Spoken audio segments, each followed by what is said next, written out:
From an extremely poor family, Bustamante recalled her journey to success. Working as a domestic helper and studying, actually giving up never came to me. The life story of Rebecca is an inspiration to us Filipinos. It's good that a lot of people listen and hear this story because it tells us that nothing is impossible in life.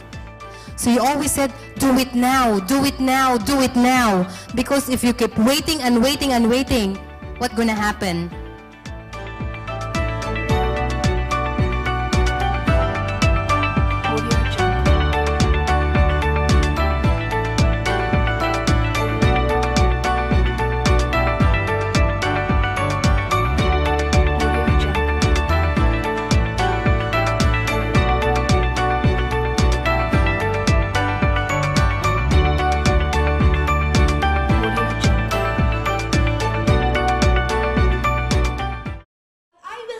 That the one thing that I credit our speaker for is that yung iba po kasi umaalis ng bansa, hindi na bumabalik. But this woman came back to the Philippines and actually wanted to contribute to the Philippine economy. So what did she do along with her husband, Mr. Richard Mills? They came back to the Philippines and put up the Asia CEO Forum, wherein Filipino and foreign business leaders come together every year to talk about the challenges of doing business in the Philippines. And so, nakakatuwa po for this woman of power, to come back to the Philippines and give back to the country that she always calls her home. For me, that is the true sense of women empowerment. And so, we would like to call on stage the founder of Shalray Associates, Rebecca Bustamante Mills, to share with us her life story. Ma'am Rebecca, my idol. Thank you for the very beautiful introduction. Naniniwala ba kayo dun sa mga sinabi niya? Yes? Napanood nyo na ba sa TV yung story ko? Yes? Okay, then I can go home now. Alright. Well, when Faye called me to share with you my personal story, sabi ko, I'll be so happy kasi gusto ko talagang maka-inspire ng karamihan sa atin. Bakit? Kasi, syempre, our goal is to make our country as the business hub in Asia. Yun ang short-term goals natin. What is our long-term goals? To make our country as first world in 2050.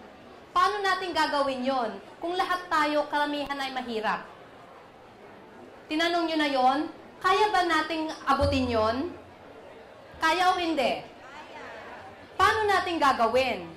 How? See? So ngayon, nandito ako para i-share ko sa inyo ngayon kung paano ko narating ang posisyon ko ngayon. Okay. Sino rito ang mga taga-Pangasinan? Anybody speak Pangasinan? Ay, taga-Pangasinan na. Oh, duga. Sino ang marunong mag-Ilocano? Oh, amog matag-Ilocano. Oh, kakadwa tayo, right? Sino marunong mag-Tagalog? Oy, pare-parehas tayo lahat, correct? Okay. That's where I came from. I came from Pangasinan. 11 kaming magkakapatid. Ako ay pang-7. Yung mga kuya ko, 1 yung pang-5, 5 of them, syempre walang natapos. Kasi mahirap lamang kami. Yung pang-6 naman, babae. Kaya lang na polio. So, ibig sabihin, ako yung pang-7 na naging pinakapanganay sa pamilya. Okay? Yung nanay namin noon, ang ginagawa niya, nagtitinda lamang ng isda. So, alam mo naman, pag magtinda ka ng isda, it's just consignment. So, ibig sabihin, wala kaming pagkain araw-araw. Kung ano lang yung kita niya, yun lang ang kakainin namin. So, napakasakit ng makita. So, while I'm growing up, nakita ko na talaga ang kahirapan namin. Alam mo yung lalagyan ng bigas? Na pagtitignan ko, paggising ko sa umaga walang laman, anong pakiramdam nyo? Kung kayo sa sitwasyong iyon, anong pakiramdam nyo? Nakakalungkot, di ba? Tapos yung mga kapatid kong maliliit, walang pagkain, walang gatas. Alam nyo ba ang ginagawa ko noon yung kanin? pinapakuluan ko yung naan, ba tawag doon yung sabaw ng ma'am? Yun ang linalagyan ko ng sugar. Yun ang pinapainom ko sa mga kapatid ko, na yun ang parang pinagatas nila. How you feel kung ganun kayo? Ano ang gagawin nyo pag nasa sitwasyon kayong ganun? Magsikap. Talagang magsikap. So, ang ginawa ko, okay? Maliit pa lang ako noon. Nagtitinda ako ng pandesal sa madaling araw. Yung 100 pieces na pandesal, makikita ko ng 2 peso kasi 10 peso lang noon eh. Ibig sabihin, pag uwi ko, makakabili na ako ng 1 kilong bigas. So, meron na kaming pang-almusal. So, nanay naman namin magtitinda ng isda. So, pag uwi niya, meron na ring bigas. May tanghalian na kami. So, ako naman, sometimes magtitinda ako ng ice buko, ice candy, or mamumulot ng mga bote para may panghapunan kami. That's crazy. But, para sa akin noon, ang iniisip ko lagi, to be successful para mapatulungan ko ang aking mga kapatid. That's all I did. And then, nagpakatulong ako sa kani-kaninong bahay sa amin until I finished high school. But after high school, pumunta ako ng Bataan because gusto kong makapag-aral to talk that accountancy. Bakit talagang gusto kong magkaroon ng business pagdating ng araw para kung matulungan ang aming mga pamilya. And that's what I did. Unfortunately, our mother, nagkasakit nung 1 year pa lang ako. She had lung cancer. After 3 months, she passed away.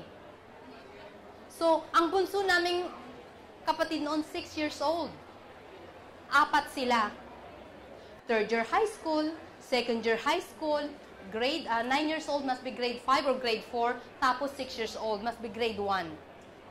Then, akong panganay. So, anong dapat kong gawin para maibigay ko ang pinangako ko sa aking nanay? The only option is, I went to Singapore. So, it's an opportunity for me.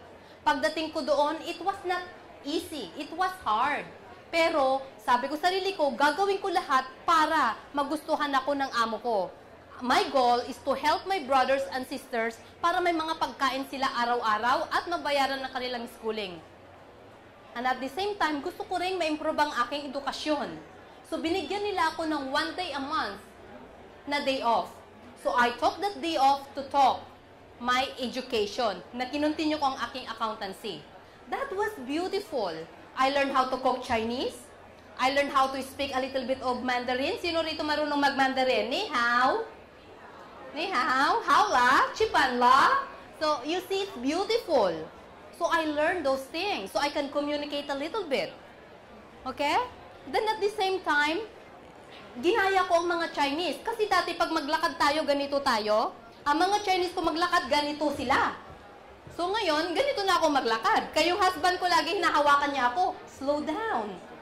Okay? But that's beautiful because time is gold. And guess what?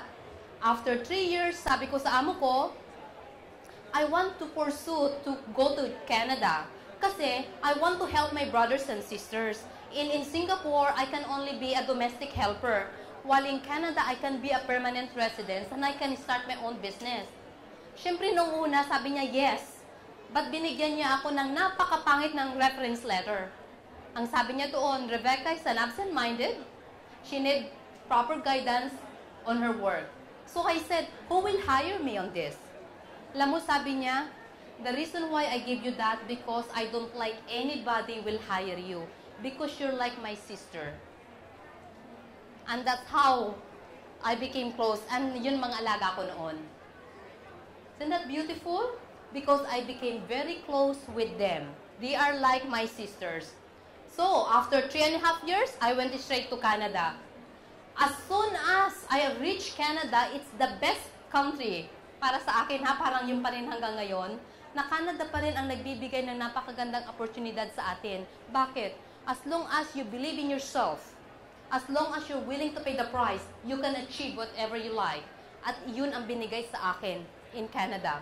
So pagdating ko doon, I already know what I want. Kayo, do you know where you want to go? Because I did.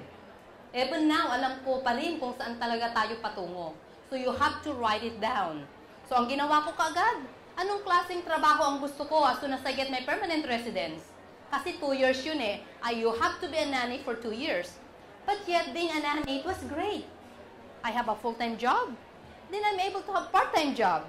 And at the same time, I can go to school. So that's what I did in Canada. So, sabi ko, in 5 years, ito ang gusto ko. May sarili akong business.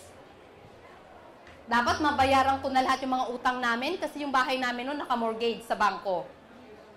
Kung hindi ako nakaalis, wala na kaming bahay. Okay? So, yun ang kaagad ang ginawa ko. Of course, I want to buy a dream home. And of course, Pag-ibig trying to help everybody to buy dream homes. Okay? At yan kaagad ang hinabi ko. And of course, to find my real partner. Okay? So, I set that up for 5 years. Sabi ko, in 5 years, ito ang gusto kong ma-achieve. So, there's short term, mid-term, long term. At lahat yan na-achieve ko in 5 years. Isn't it beautiful? Yeah, thank you. Okay. Now, I want to share with you paano ako nag-ipon. Kasi, paano nyo ma-achieve ang inyong mga pangarap kung hindi tayo marunong mag-ipon? It doesn't matter how much we're making. Maraming kumikita ng milyon, pero pag retire nila, wala pa ring pera. Meron nung kumikita ng 10,000 peso a month. Pero pag retired nila, mas successful pa sila. Bakit? Totoo yun? Yes or no? Yes, okay. So I will share with you what are the secrets I use. Okay, how to save money. Number 1, let's say I will use 10,000 peso. Kung kumikita kayo ng 10,000 peso, right away 20% ilagay nyo na sa bangko. 20%. So magkano 20% ng 10,000? How much? 2,000. Yung 2,000 na yon, whether you like it or not, put it in the bank.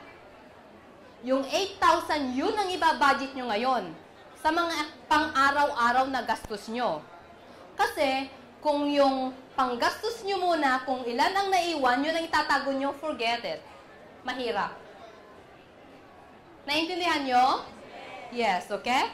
Ako noon, when I was in Canada, sinabi ko sarili ko, yung sahod ko sa amo ko, I will save it full 100%.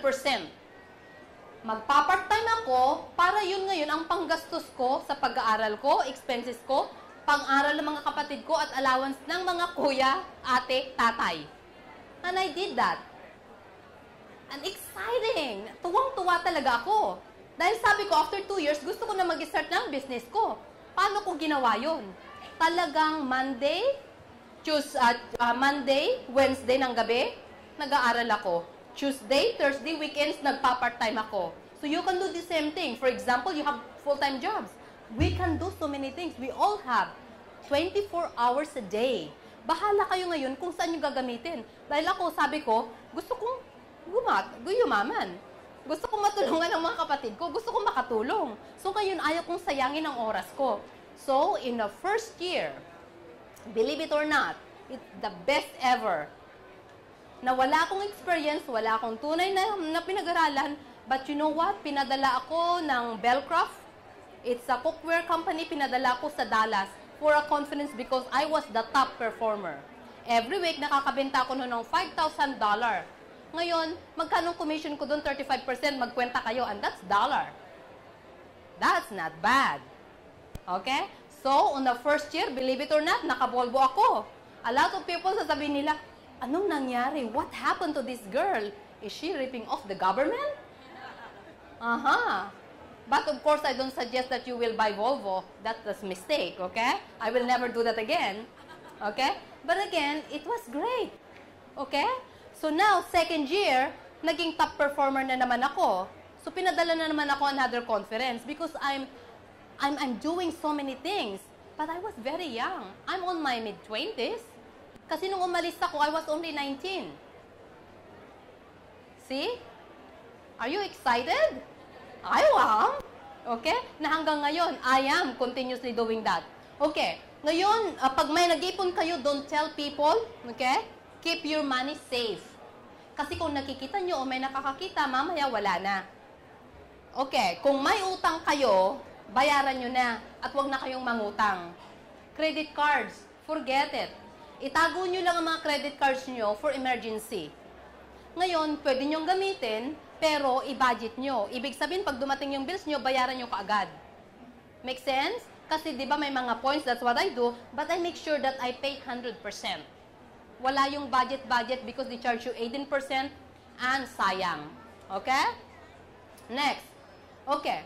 Pag wala na kayong utang, at least, pag nagtatrabaho kayo, masaya kayo pag natanggap nyo salary nyo, correct?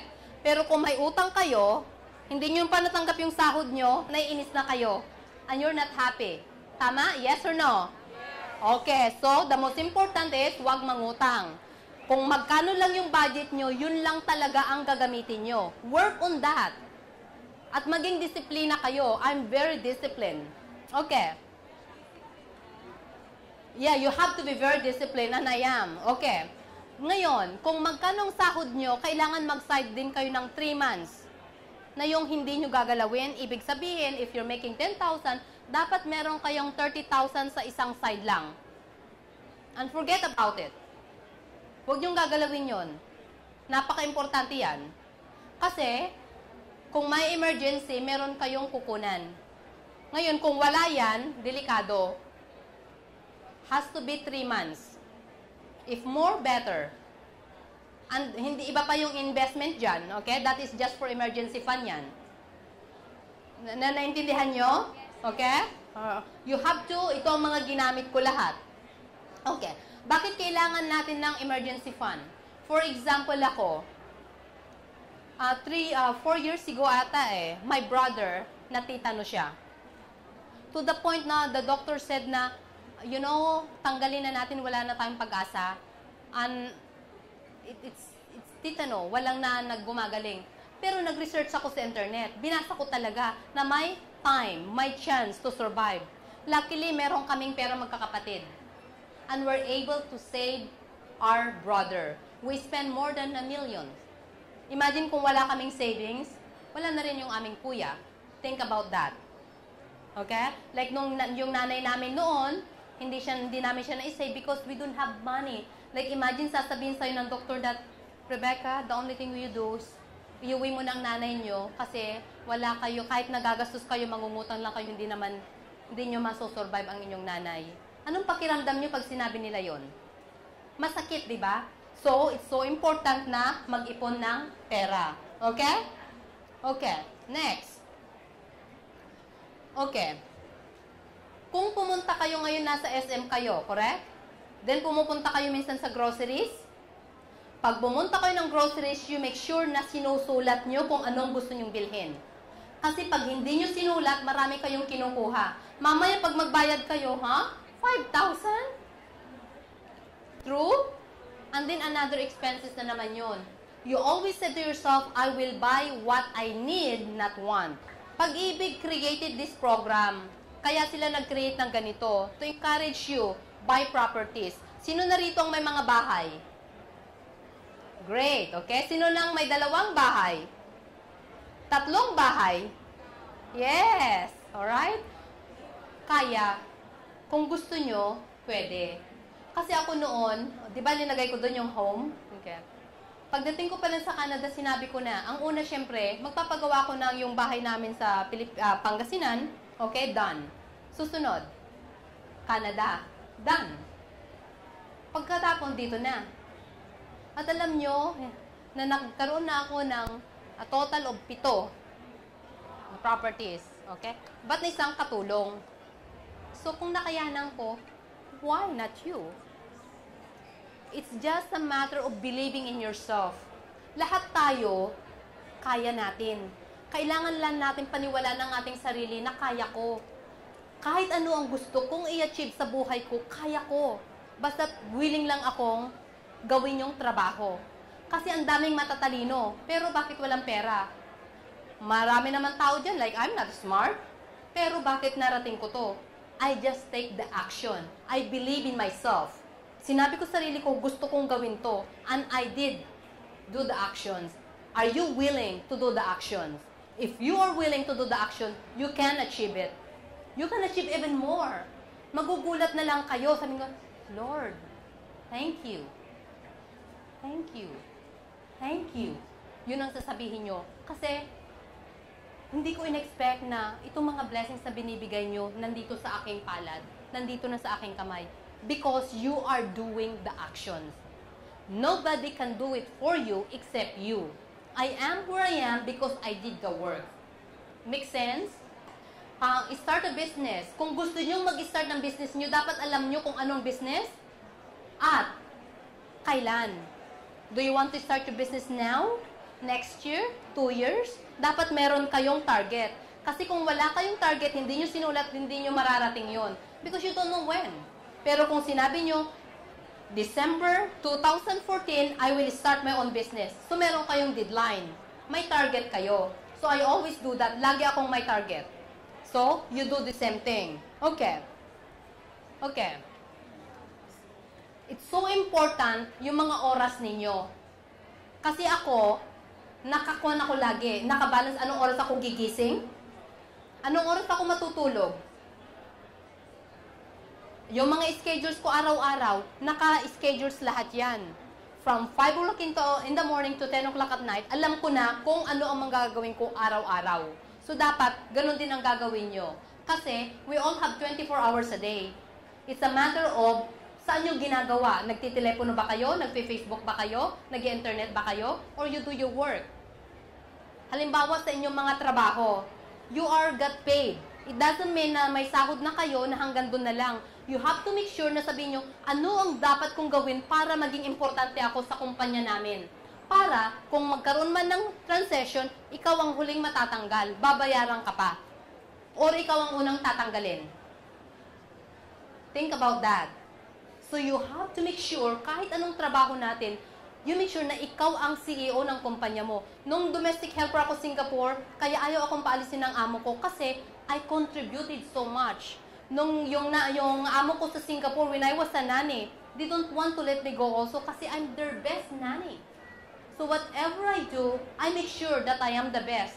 I'm the best wife, I'm the best mother, I'm the best sister, I'm the best in-laws, whatever I do, or best friends, ganun din dapat ang gawin natin para yung value natin. We are born as a very special.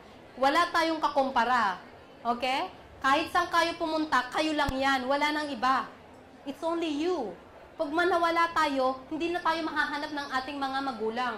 So while we're alive, why don't we do something that's very special? It makes sense? Tama ba yung mga sinasabi ko sa inyo? Okay? Okay, next. Dapat magbaon kayo ng inyong lunch sa work. Instead na bumibili kayo lunch, kahit na 80 peso a day. 80 peso times 5, magkano yun? Calculate nyo.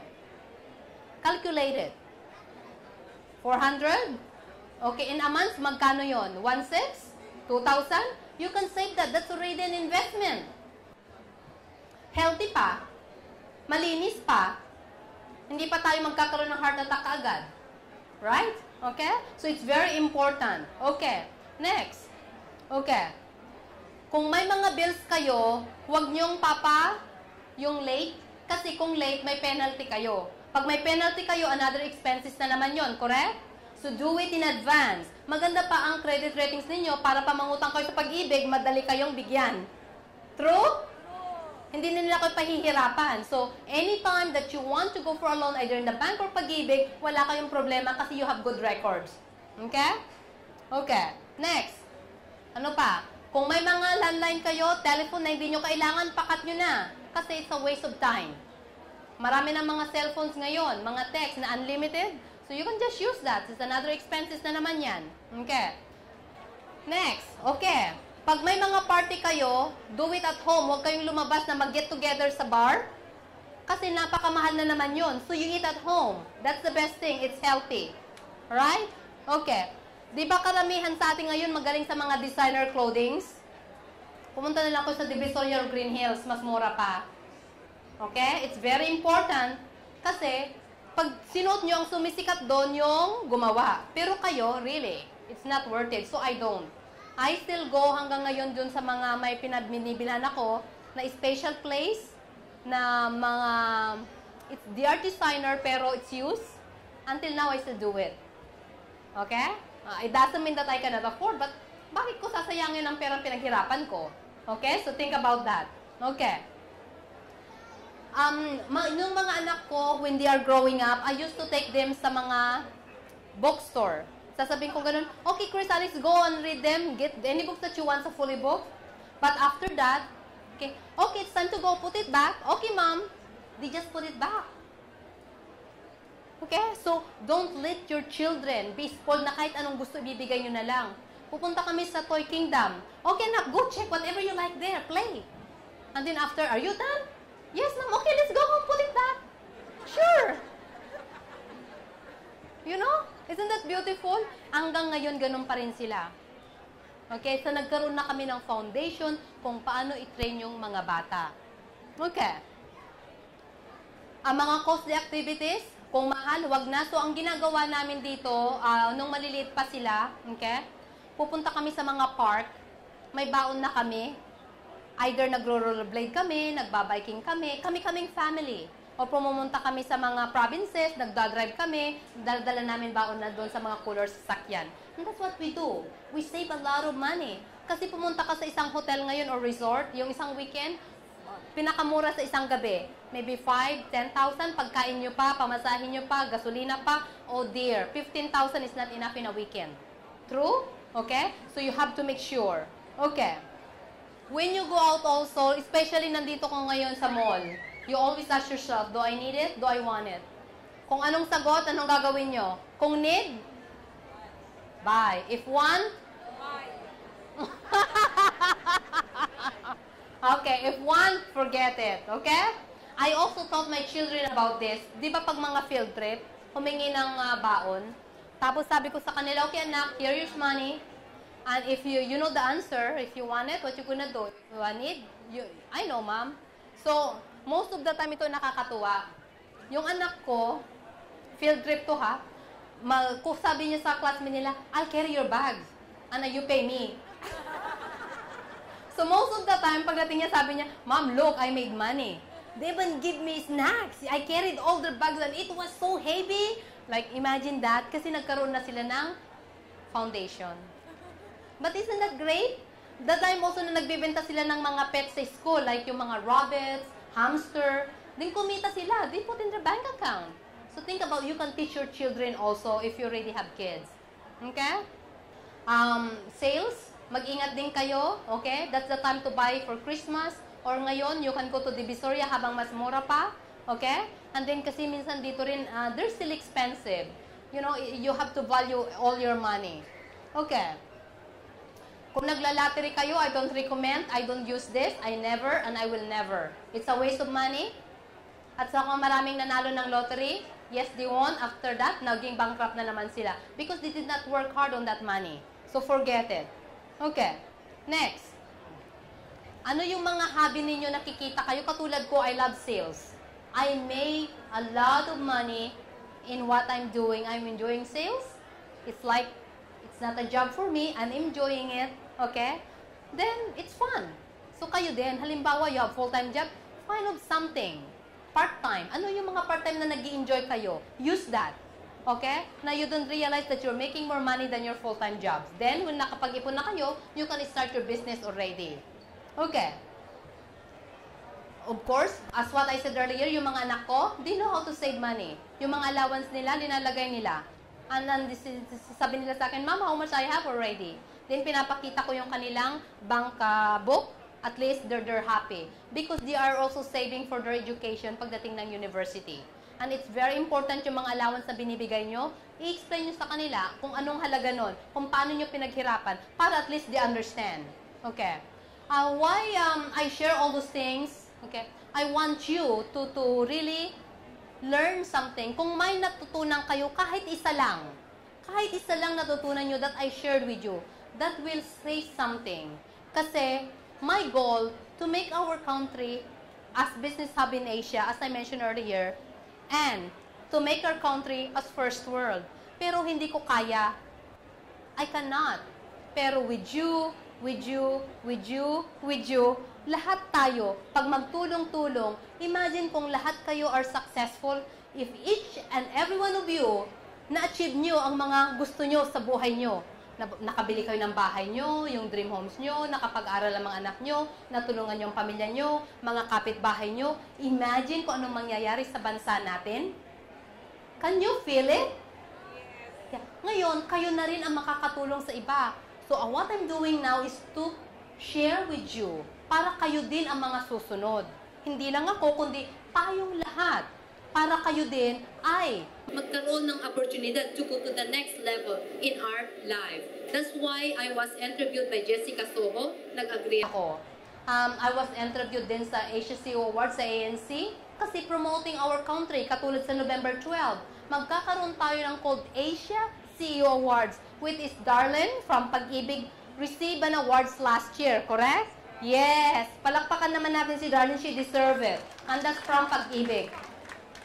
And then this year, November 12, marami na naman tayong gagawin dyan to promote Filipinos, to show the world na tayong mga Pilipino ay matatalino, mababait, masisipag. At masayahin tayo, correct? That's why ang Pilipinas, we are called the #1 BPO destination in the world. Yeah, palakpakan natin ang sarili natin doon. Correct. And that's what, okay. And then, of course, dun sa powerhouse kay Cara David, but ako nag-agree na naman para ipakita na totoo, na basta't mag-work hard tayo, maniwala tayo sa ating sarili, maaabot natin ang ating gustong puntahan. Hindi lang sa salita, pero sa gawa. Kaya ako nag-agree para at least ma-inspire natin ang hindi lang tayong buong Pilipinas, but lahat ng karamihan sa buong mundo. Okay? And why we are doing the Asia CEO Forum? To encourage investors to come to Philippines, okay, to invest here para mabigyan ng mga karamihan ng trabaho ang mga kabataan. Kasi kung karamihan may trabaho, maganda ang pupuntahan nating lahat. Okay? So, I hope I'm able to share something. I hope natutuwa kayo. And I hope you can share something to all your friends. Okay? Marami pa akong gustong i-share but wala na tayong oras. You can also go to the website. Ang aming website, you can go to Asia CEO Forum. Makikita nyo yung mga speaking engagement namin. Also, sa Facebook, YouTube, isulat nyo lang yung Rebecca Bustamante. Marami kayong mapag-aaralan at mapapakinggan yung mga other stories na shinare ko, okay? Kung paano tayo matututo, kung paano tayo maging successful. Thank you and hope to see you ever again.